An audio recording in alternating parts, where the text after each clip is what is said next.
Well, early voting already underway in more than a dozen states. And in Florida, Governor Ron DeSantis is trying to make it easier for people to vote in counties hit hard by Hurricane Ian. He's easing midterm voting rules in 3 specific counties that also happen to vote Republican. And now some are accusing DeSantis of playing politics. Senior national correspondent Brian Inton is live for us in Miami. So, Brian, is this just a coincidence? Well, like everything these days, it depends who you ask, Nicole. Both sides really seem to have their talking points on this one. But I will tell you this, the 3 counties included in this executive order are the counties that were hardest hit by the hurricane. There are tens of thousands of people who live there who still can't go back home and do need special provisions so they're able to vote in a couple of weeks.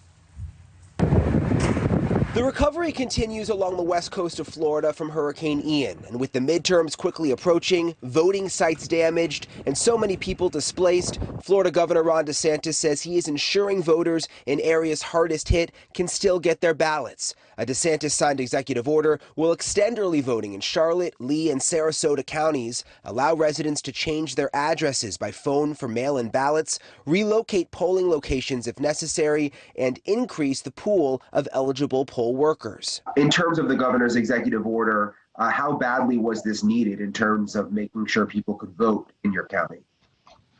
Well, because we have thousands, 50, 60,000 people have been moved out of their home because of flooding. They're displaced, and so to go to their polling location, that would be problematic. But Orange County, Florida, a more Democratic stronghold where Orlando is that experienced flooding, is not included in the expanded voting rules, which is angering Democratic voting groups. Left-leaning group Equal Ground writing, Governor DeSantis is politicizing a natural disaster and using this moment to protect only his Republican strongholds by expanding voting access in just 3 counties.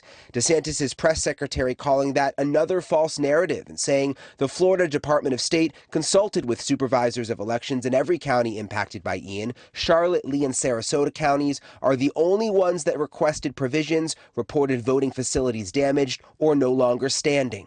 The areas that are getting the changed rules are some of the most Republican sectors of the state of Florida. These are areas where DeSantis could explain to have gotten significant advances over Charlie Crist. And if they couldn't vote, or if the vote totals there were lowered in some way, it could have helped the Democrats. This way, that's not going to happen. And these new voting rules will impact about 1 million Floridians. Again, DeSantis' team very clear that anyone who asked for these provisions, those 3 counties, they're the only ones who asked. They granted them. He says Orange County, the more Democratic county, never asked for the changes. Nicole? All right, Brian, thank you for that. Thank you for watching. Go to newsnationnow.com to find NewsNation on your television provider. And don't forget to click the red subscribe button below to get more of NewsNation's fact-driven, unbiased coverage.